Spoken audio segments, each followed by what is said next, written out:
Actuellement, les gestionnaires d'infrastructures ne sont pas tellement connectés ou digitalisés. Donc il y a énormément de travail encore fait à la main, des études au papier et crayon pour aller voir le réseau sur le terrain. Grâce aux données des véhicules connectés, on a pu accélérer cette digitalisation, amener un point de vue pour les gestionnaires d'infrastructures qui n'avaient pas, et donc prendre des décisions plus objectives.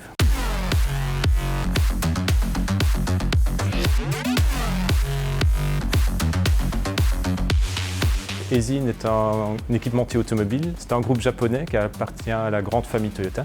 Et ici en Europe, on est au headquarter à Braine-l'Alleud. On fait tout un tas de pièces dans le véhicule. Ça va de la boîte de vitesse automatique, des systèmes électrifiés, des portes, des toits ouvrants, mais aussi des systèmes de navigation GPS qui contribuent à la conduite autonome. Et donc c'est vraiment dans ce département-là qu'on travaille.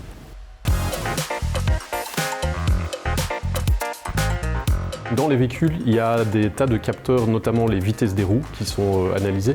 La position évidemment avec une balise GPS, mais il y a aussi des accéléromètres qui servent à gérer tous les systèmes de sécurité comme les airbags, l'ABS, l'antipatinage, ce genre de choses.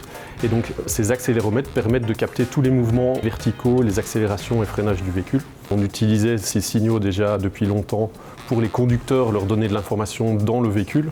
Et on s'est rendu compte en discutant avec les autorités publiques principalement que toutes ces informations pouvaient être utiles pour eux.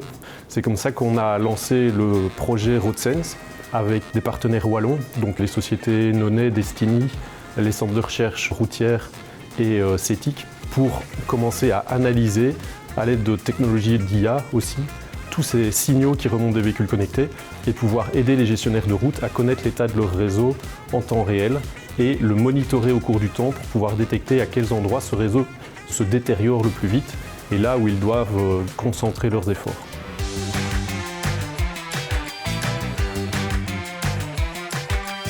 Donc il y a différentes couches d'informations qu'on va fournir aux gestionnaires de route. La première, c'est comprendre la mobilité de manière générale et donc les flux de trafic, les vitesses des véhicules. La seconde, c'est par l'analyse des comportements de conduite, donc détecter des accumulations de freinage brusque, par exemple à des endroits des presque accidents. On va pouvoir identifier les zones à risque avant qu'un accident se produise. Et la troisième, c'est la qualité du revêtement et donc commencer à détecter tous les défauts, les anomalies dans le revêtement, comme des fissures, des nids de poules. Et ça, on va pouvoir le faire également à l'aide des capteurs embarqués dans le véhicule.